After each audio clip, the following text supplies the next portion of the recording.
good evening to all our viewers. My name is Numan Tumuhimbise, and sitting in the Face of the Nation show, which streams live every Friday, 5 to 6 p.m.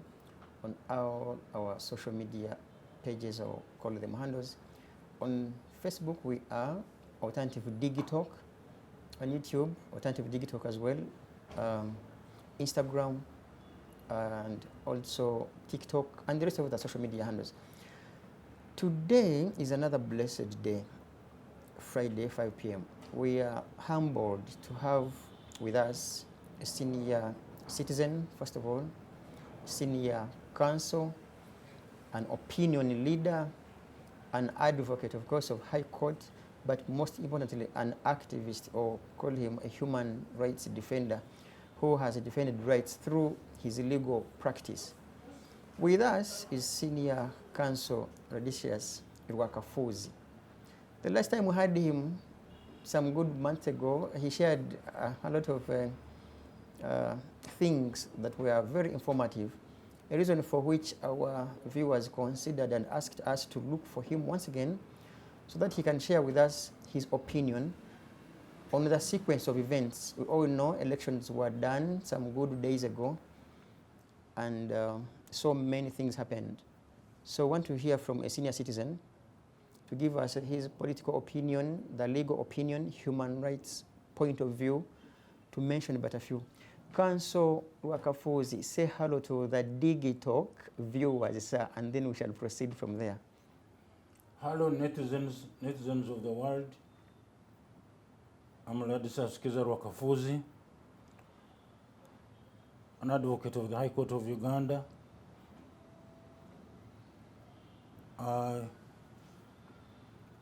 I'm very happy to have this team come and interview me about issues in the world today, especially in Uganda, because it has been my view that models like me, model 1962, we are becoming very, very few and far in between. For me, I was born 23rd September 1962. Now I'm 63 years old. I recently suffered a stroke 6 years ago, but I'm recovering slowly. The Lord is on my side. Well, I'm encouraging you friends who have come here to find as many models like me as possible to get their views about what has been happening. Because I can tell you, though I was very young, I was in Kiswa, a place called Kiswa, where there were some government quarters, because I was staying with my foster parents, who my uncle who had married the elder sister of my mother in that Kiswa. That night, what I heard was my uncle was cursing Uganda for being bothersome, for being very unruly, being ungovernable, and being very, very uncharitable, because he was working in the East African Post and Telecommunications. That was the night I realized. Later I came to realize that Amin had invaded the Lubiri of Kabaka and made him run away from his kingdom. So the Uganda were so incensed. They were blockading the roads in Kampala with the rocks and logs, and they were cutting the telephone wires. My uncle was already a technician in the East African Post and Telecommunications. So the people who were annoyed were cutting those wires. They did not want any communication. They wanted the government to collapse because of their Kabaka and so on and so forth. So the models like us who are still here are very few. Look for as many as possible you can find and interview them. Because you see, in 1998, I was in my final year at Makerere Law School. At Makerere Law School, when my professor of jurisprudence, Dr. Kidu Makubuya, of sad late, of happy memory, he passed on recently. Professor Kidu Makubuya came to our class. He had just been appointed by President Museveni to the Constitutional Review Commission, and he gave us a lecture on the developments, constitutional developments in the country. He said that our 1962 Constitution was not ours, it was for the British. Now we are going to make our own Constitution. He was so happy that we are going to make our own Constitution, and it is going to be very durable, and it is going to be our own. We shall own it by ourselves. It is going to be ours. We are not going to Lancaster. We are not going anywhere else. We are going to be here in our own Kampala here, eat our own cassava, which our people have grown, and deliberate over our own issues. There are so many issues which we are going to deal with. For example, why don't we have term limits? We are going to have term limits to make sure that a person does not rule more than 5 years and does not rule more than twice 5 years. 5 years. He was saying all these words excitedly because he had already met President Museveni. I'm sure they had talked and President Museveni had given them a kind of idea of the kind of constitution they wanted. So, unfortunately, the last time I met my professor Kidu Makubuya, we met in Barclays Bank, former Barclays Bank, today ABSA, towards the elections of 2016. That's the last time I met him. He had gone to the bank and he withdrew a sizable amount of money. He was accompanied by a police officer, and he went away. We did not talk. You had wanted to remind him of the other discussion of 1988. I had wanted to remind him, but then it would still be very difficult. Because of the security, the escorts and the rest. Exactly. Okay, sir. And in any case, he was no longer my teacher, so it would be very hard to have locus on how you can ask him that. What he had taught you. You see, even after the Constitutional Assembly had deliberated and concluded their work, then there are some members who walked out. So that day, I was in the High Court. I had gone to meet Justice Kitio. Justice Kitio of happy memory is dead. So I was there. The problem is, Professor Kidu, our professor, had always told us to put on coats as a habit as lawyers. That day I did not have my coat because I just bought my new very white shirt. It is I had got a Chinese client who got it for me from Macau, directly Macau from a part of China. So he had bought it for me. I did not put on a coat. I thought I was smart enough.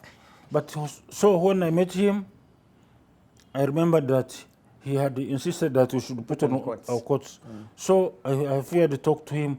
But the news trending that day was that some people walked out and they refused to be party to the new constitution. To the new constitution. Counsel. So in other words, the Constitutional Assembly did not resolve our issues because it seems there was a hand outside the Constitutional Assembly, a hand that disturbed the people who were debating that constitution, and therefore they failed to reach Consensus. the real consensus and they resolve our issues conclusively. For example, this land issue was never resolved. What wasn't resolved? The land, yes, within the land question, what wasn't resolved in particular? For example, this land which was given free by the British to Sambakungu and so on and so forth, the hundreds and hundreds of mile land. Yeah. That one, the Constituent Assembly should have just abolished that, and then we should then make sure that the people who were on the land, who were left on the land, should have been guaranteed of certificates of occupancy or that kind of thing. Which other issue besides the land question that weren't addressed? Okay. The question of fairness and justice. You see, the Constituent Assembly took a lot of time discussing the roles of the DPP, because they were very much aware of the fact that people were being tried on trumped-up charges in the past, and they wanted to end that. So the DPP was given powers, and specifically the DPP was not allowed to inquire into any prosecutions concerning courts martial, and it is specifically in the Constitution. So now, when you hear people being taken to courts martial, it is because the Constitution gave the DPP the powers to, it blocked the DPP rather to question any trials in the general court. Exactly, yes. And yet, actually, the DPP has overall power over prosecutions. Now, people being, you see this like this. In 1967, Milton Obote had made the Public Order and Security Act, which said that if the Minister of Internal Affairs thinks, not even the reasonable thinks, or thinks that so and so has committed or is about to commit an offense, that is prejudicial to the security of the country, can have that person arrested. That's the preventive arrest? That's the same preventive arrest and preventive detention? Well, it was not called preventive arrest. It was, those people were arrested, but then the same law allowed a review after some time. Every 6 months, the minister is supposed to produce the victim to court for the review of those allegations. So now we are having people being, for example, the question of abductions is not being addressed today. It's not because of the failure of the Constituent Assembly, but you see, I'm sure the Constituent Assembly would have wanted to entrench the provisions regarding term limits, but then because of the powers which were at play from outside the Constituent Assembly, they failed to entrench it because somebody knew where he was going. So in other words, we have not resolved the colonial question. The British came here, they took us over as slaves, started extracting our labor and our fertile soils for peanuts, but at least for them, they built for us a few things like roads. Some of their roads are still around. And I think like the Uganda Museum will still have it. They left a few things which they are not equivalent to what they exploited from us. But Counsel. But before then, I'm sorry to say this. Let me say this. Before, I had been given instructions by the Bunyoro Kingdom to take the British government to its own court in the UK for the plunder and exploitation of the Bunyoro in 1894. Of course, when I went to the UK, they claimed that the claim is still those matters can only be brought within 2 years. So that it is overtaken by events. It was overtaken by events, and the time limit had overrun it. But then the barrister I was working with, Barrister John MacDonald, had shown me a way around it, and we were going to do it. At the time I started on it, then I fell sick. I don't know if the British were behind my stroke. I don't know. Oh dear. But not anyway. We're talking about the Constitutional Assembly failed in entrenching term limits because they thought even to have them alone was something magnanimous from the president's government. So we are having a problem. So do you? There are two questions I want to put forward to you. First of all, one is suggestive, because one wonders on whether you would be fair to say, because I want to use your own words, where you say that the colonialists, at least they constructed roads and hospitals and the rest. Is it unfair of you to say that they performed better than the leadership we have had since independence? You see, for me, I am an adult now. 63 years is not something small. I pray for all of you to make it to 63. It's a very big achievement. So it's like this. My own uncle, the elder brother of my mother, told me a story, a very interesting story, and it gave me very good details about it. He said that you could not kill a person during the colonial times and get away with it. They would, even if it took 15 years, they would still look for you. So he gave me one example of a young boy who had been rebuffed, whose love proposal had been rebuffed by a pupil who had started P1 at a primary school at home in Kyagulanyi there.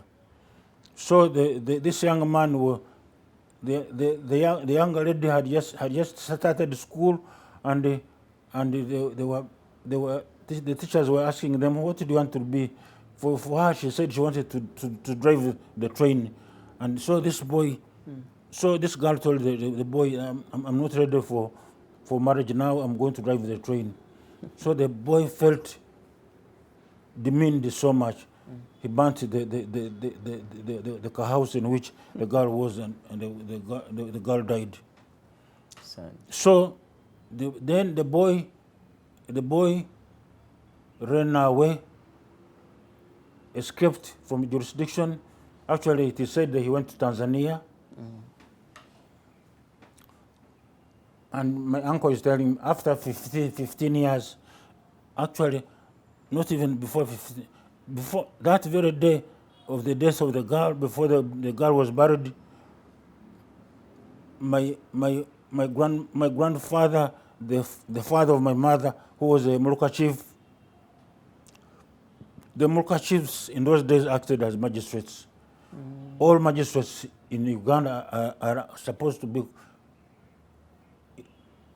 coroners. A coroner is a person who has power to inquire into the death of a person. If a person has died in non-natural circumstances, it's not sickness or something, but somebody has died in non-natural circumstances, there must be there must be a report of a coroner. Corona.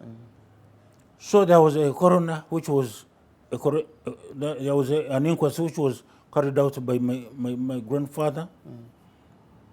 My uncle who was telling me this was present as a small boy. He was writing the fight, was under the fire, it was at night. My grandfather knew how to read and write, so he wrote down everything and took everything to the Gomborora. Our Gomborora is called Impara. So after, he tells me, after many years, according to my uncle, it could have been even 15 years, when this boy resurfaced, he was arrested. He was arrested, and the inquest, the report of inquest was taken for Potro. The boy was tried, and it is possible to confirm these facts if we went to Fort Potro Court, to the High Court, and to go to the archives. You can get all these details. So those people were very serious about people's lives. Law and order. You see, let me tell you. Law and order is the oxygen of every state. Law and order is the oxygen of every state. The state survives on people obeying the laws and the orders. But now when the state itself begins breaking its own laws, then there's a problem. Do you see this state as being a perpetrator Exactly. in any crimes? I think so. Do you have specifics? Well, my own friend, Dr. Kiiza Rwakafuzi is not just a friend to me, he became like a brother, because even when I fell sick, he visited me in Nairobi and he spent a whole day talking to me, kind of counseling me, and he gave me material support, gave me here. And when he was abducted from Nairobi, in the manner he was abducted, for me, it hurt me very much, and I feel so bad. But there's nothing I can do. The only thing, me as a Catholic, the only thing I can do is to pray the rosary. That's the only thing. For us, when we are pushed to the wall, that's what we can do ourselves. Counsel, people watching you out there, of course, most of whom may also be your land fellas, but serving government, for instance. They will say, which in courts may be a matter of fact, that the gentleman you're talking about is under legal custody, is under trial. So wouldn't you be wrong to say he's illegally? It's like this. It's like this. Section 32 of the Magistrates Courts Act. This I learned from the former director of the Law Development Center who was teaching us criminal procedure, that to commence criminal proceedings, you go to a magistrate, you make a report of that so and so has committed, has done certain acts, and if the magistrate is satisfied that an offense has been committed, a warrant is issued, and that person is looked for. Those are the criminal procedures. That's what we're supposed to do. But Counsel, unless a person, you see, it's like there's a difference. If a person commits an offense in your presence, you are entitled to arrest that person immediately without even a warrant. And hand them over to the authorities. Exactly. But now when you see what is happening now, they arrest people, they make it very hard for them to defend themselves because they have become so weak.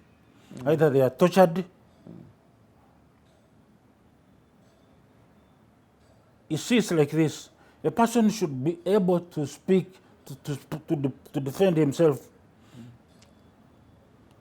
And it's wrong for the state to put a person in a state of helplessness. To defend themselves. Do you seem to suggest that most of Uganda's problems are as a result of a non-agreed upon in courts constitution? No, no. It's beyond the constitution. It's beyond that. It's beyond that. It's beyond that. I think, for me, President Museveni is a very, very intelligent man, and at one time he meant very well for this country and for the whole African people. At one time, then the devil, you see, for us Christians, we are taught that the devil is always near us. When St. Francis was asked about the devil, he said the devil works very hard. So the devil entered into our president and diverted him from the objective of liberating Africa. When do you think the devil attacked the president? It is very hard. In terms of years, if I was near the devil, I would have asked him that when did you enter into our president? No, in reference to some of the acts, because you mentioned he was good in your view. He was very good. So when does he lose the goodness in him? For us to say, most likely this is the time the devil attacked him. Okay, it's like this. My wife's mother is from Rusheri and is from the royal clan of Ankole. So I've visited Rusheri several times. One day I was there, I had visited my in-laws, and I met there an old woman, and I was stupid enough to criticize Museveni in her presence. And she told me, she said, Museveni is a very, very good man. Museveni started teaching us about boiling milk. When he was a small boy, he was even not 16 years, he was very young. So he was precocious. So Museveni knew Africans' problems for a long time. He knew them very well, and he still knows them. But the problem at one time, I don't know, the devil came in and overtook him. Okay, we shall pray for the devil to go away. But now, thank you for, first of all, giving us a preamble of some bit of where we have come from and where we are. Now, going into specifics, I am sure as the day follows the night that you have been following the sequence of events on TV, at least, or even when you have been in a position to appear outside your home. Let's talk about the recently concluded elections. In reference to the specifics that make an election free, fair, and credible, how do you judge what has been concluded? Would you qualify the elections as free, fair, and credible? It's like this. I think Bobi Wine this time was very much ahead of President Museveni. Museveni is supposed to be a very intelligent man, but this time Bobi Wine was very much ahead of him, especially when he caused the debate of whether people should remain around and wait to see whether their vote has been counted or not. That debate alone made government very jittery. They started arresting people. So, in other words, the government started committing its own errors just because of what Bobi Wine had said, that we shall still keep around. But the government knows that if they don't want some people around, they can always chase them. Why did they get involved in that debate? So what happened is that the debate caused many people to keep away from voting, and at the same time also to make government look ugly because of how it reacted. Counsel, when you talk about such a statement, first of all, you mentioned that Bobi Wine was ahead of Mr. Museveni. But then, when you mention about the numbers of people that stayed home, relying on such a statement, we have been seeing this as a recurring problem. At every election, there are some numbers that stay home. Do you seem to suggest that such numbers that stay home are as a result of some threats? No. people are staying home, people are losing interest in these elections. Actually, at one time, it's like this. You see, these elections are only giving a platform for the politicians to come out and air their views. If it was not that, these elections, many people would not be interested, would not even appear there at all. Even there would be no candidates. Because people, you say an election should be like a football match. You should not go into a football match when you know who is the winner. You mean people participate knowing who the winner is? Exactly. Exactly, and you see, this is what the CA said. When the CA was debating about term limits, they said incumbency has a very high likelihood of making people want to defend themselves, and they abuse state resources to that effect.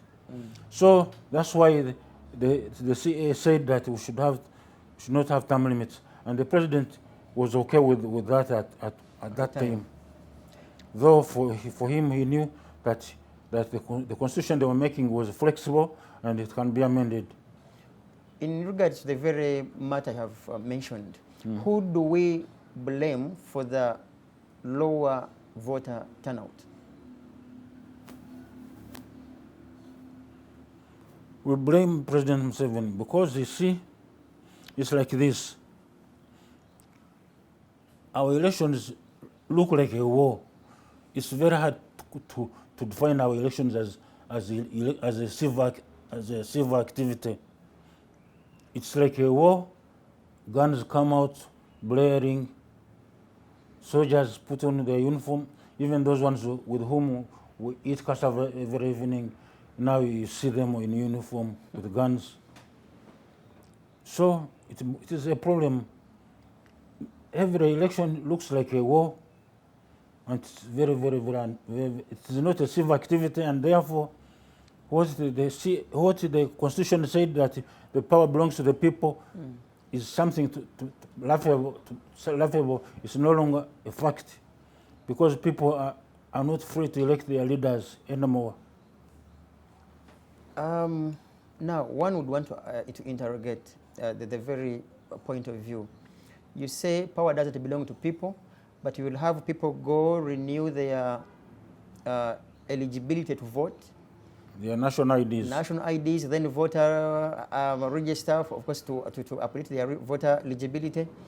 Go and cast their vote. Votes are counted. Winners are declared. Wouldn't you consider that? Because both parties save for the presidency, but we have parliamentarians that come from the other side of the opposition that go through. Wouldn't you also consider that as their voice, vote, or rather power over the people? Power of the people. Because first of all, the number of members of parliament on the side of the opposition is always very, very limited. They keep changing the constitution at the time of elections. There is one case which is pending in court. There's a time when they amended the constitution. They amended the constitution towards the elections of, I don't know, was it 2011 or something? I don't know, because I filed a constitutional matter in court. They amended the constitution, then they raised the fees for nominations for nomination. Parliamentarians Even for people who had already paid, they had to top up. How can you do such a thing? That is those illegalities are not. They don't make us look good. For me, I am a proud African. I have my children here. I tell them we are Batoro, and we are supposed to respect people, to show people love, and so forth. I'm a very proud African, and I want also to be respected when I go abroad. As an African. But when people see the things they are saying today from Uganda, and if I go and tell those Indians that I'm from Uganda, then what will they say? Will they say that they are happy to see a bright man from an African continent they will know that some of the brutes. Does that mean that with what is happening in Uganda, you feel ashamed of? I'm very much ashamed of mentioning it. that you are. Yes, actually, I would bleach myself if I had the chance. I would bleach myself.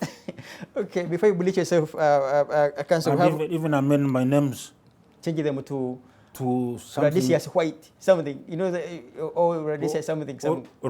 Like Richardson or that kind of. You drop Rwakafuzi. Exactly. Okay, I pray you don't drop Rwakafuzi. Now, in our remaining minutes, I want to ask you, so in reference to what we have just answered, do you now consider the concluded elections free, fair, and credible, or otherwise? As in a precise answer. Well, they are not, in my opinion, and let me tell you, I'm always here alone, so I have a lot of time to myself. I'm always on social media, and I see a lot. I see so much. For example, the illegalities of 2021 have never been discussed, not even in Parliament. Even the government has never given any explanation as to why people died. In 2021? There has never been even an explanation from government. Only once did President Museveni explain, say something to a German television station. You see, even our own leaders would despise us. They think they'd rather explain to the Bazungu instead of accounting to us. Okay. So he told them that it was because of COVID. What would they have done? Okay.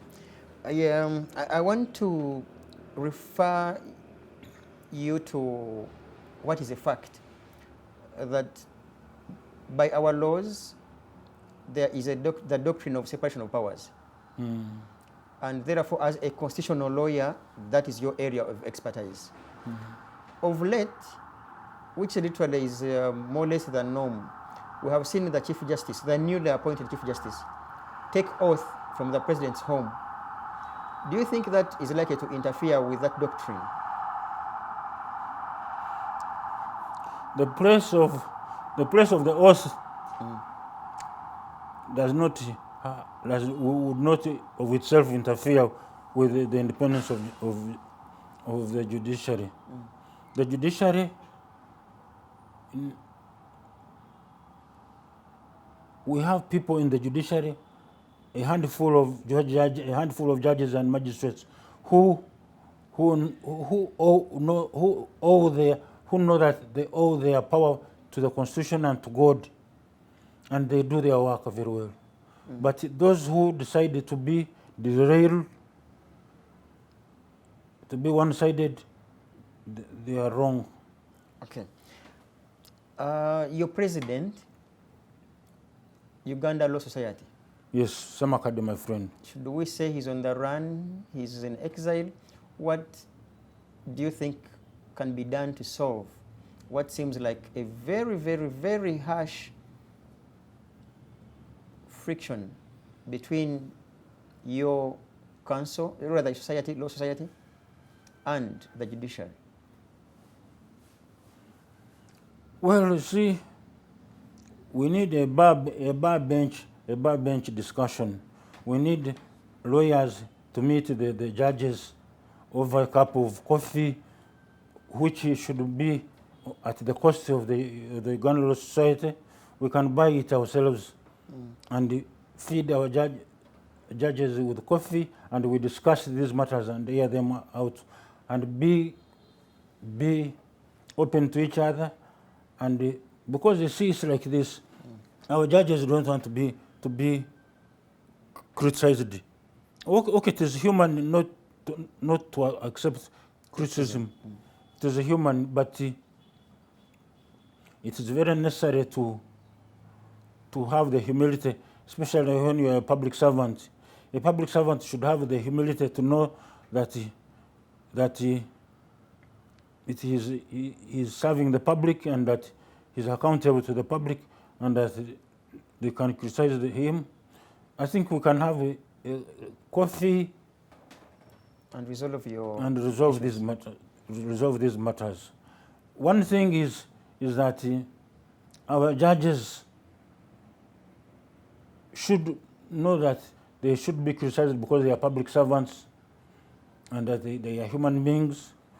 They can make errors, and we all make errors, and sometimes we also go to court, and sometimes we are late, and we ask the judges to forgive us for being late. So these are human interactions. I think we can do it. We need that interaction. I have two last questions for you, Counsel Rwakafuzi. In the same line of being in exile and or on the run, Honorable Robert Kyagulanyi is away from his home. None of us can ascertain about his whereabouts. He says, let me use the legal term, he alleges that state is hunting for him. State also alleges he is lying. Where does that leave him, the state, and advocates of peace like you? It's like this. Whom can we believe? We don't It is this. At his home, there is a garrison there. Yeah.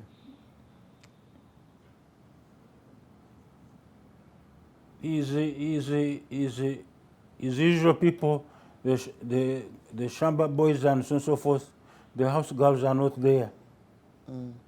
So his house is being guarded by the Uganda security.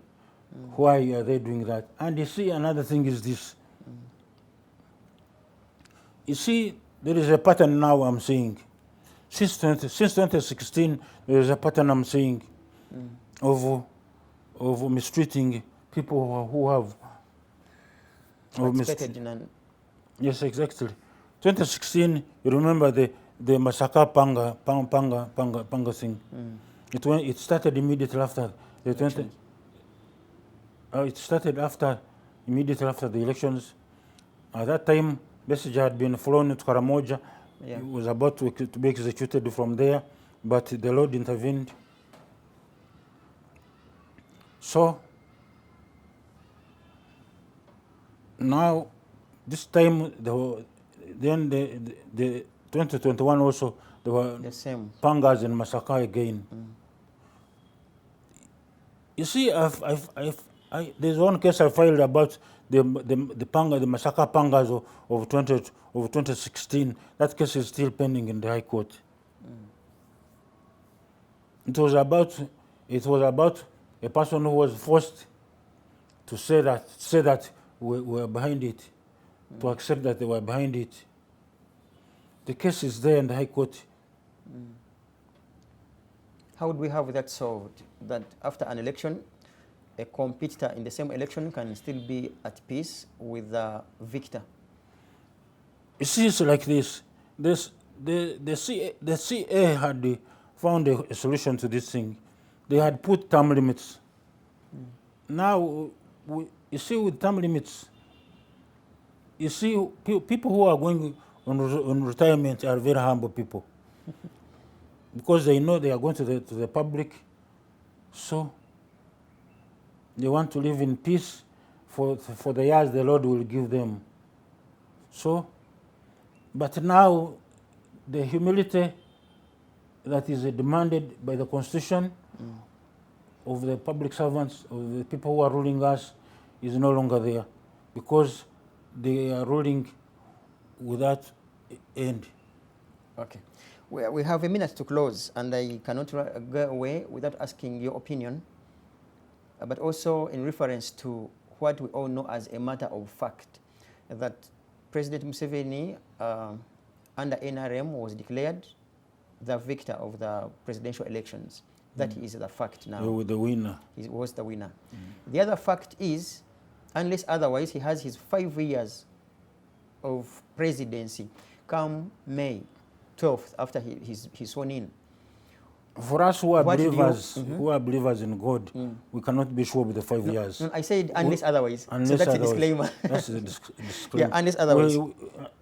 God willing, he will serve his The 5 years. Now, if you had an opportunity as an elder in this country, what would you advise him in matters of ensuring that Uganda is in harmony and at peace?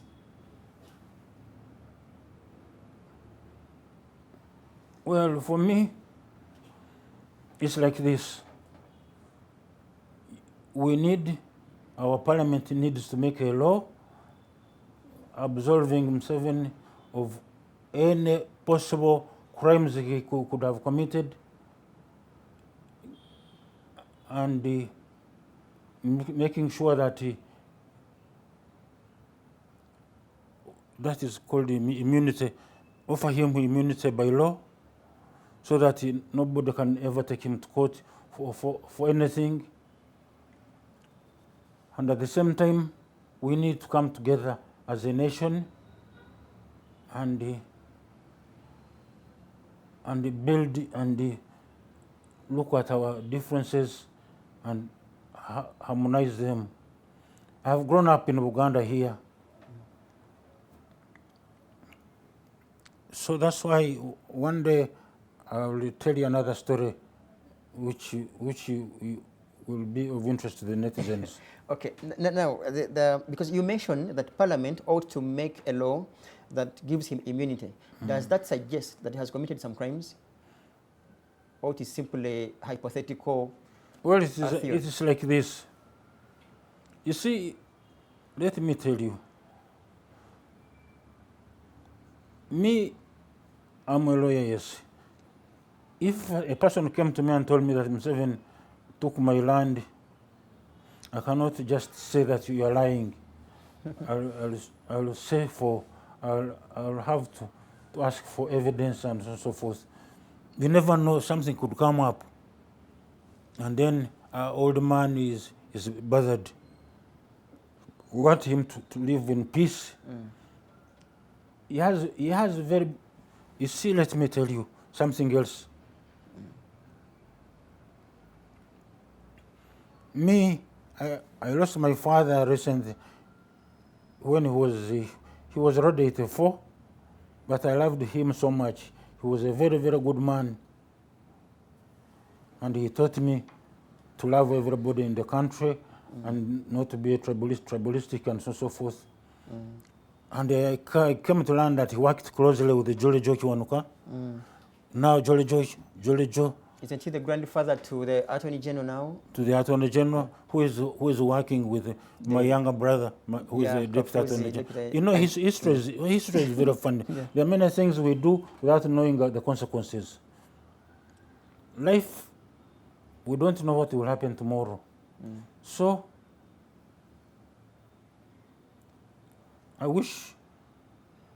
I don't wish anything bad for Museveni, especially because he has very beautiful children, especially the girls. They are well mannered and they love the country, they love people. They seem to be very good people. I've not had them in scandals like land grabbing and so on and so forth. But I wish they could participate in saying something about illegalities.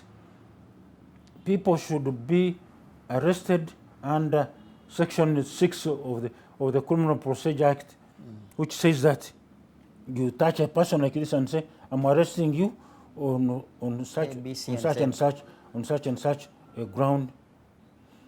So, if you run away, then you commit an offense of running out from lawful arrest. Finally, Counsel, why do you mention the daughters and you don't mention the son? Well, you seem to suggest, because, okay, these are your words. Beautiful daughters, in your view, well-mannered, in your view, they are so good. Why do you close out the son? Well, the problem is this. The problem, I think, is that it is the daughters who are known to be well-mannered. And when you go to social media, you will see everybody saying that those girls are very good people. They love their country, and they wish everybody happiness. I've not seen anywhere, even in the devil's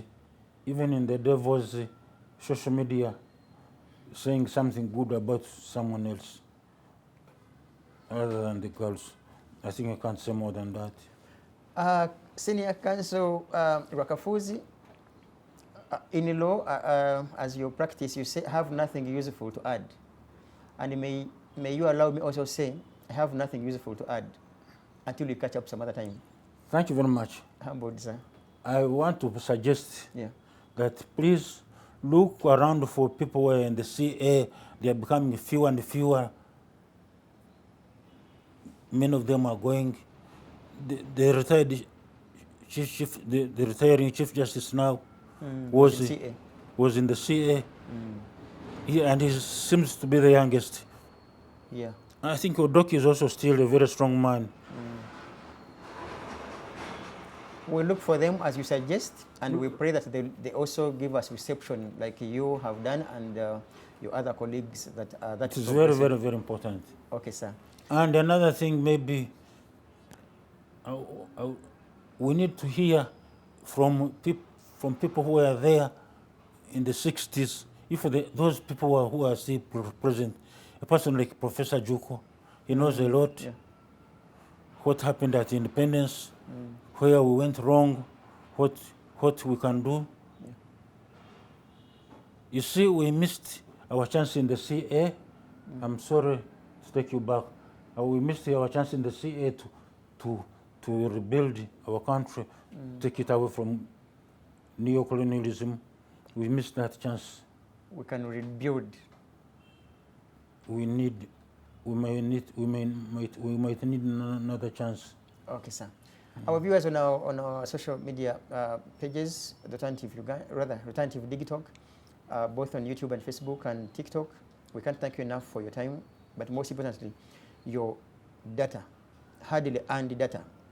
And I want to repeat, your hardly earned data, we don't take it for granted. See you some other time. Norman.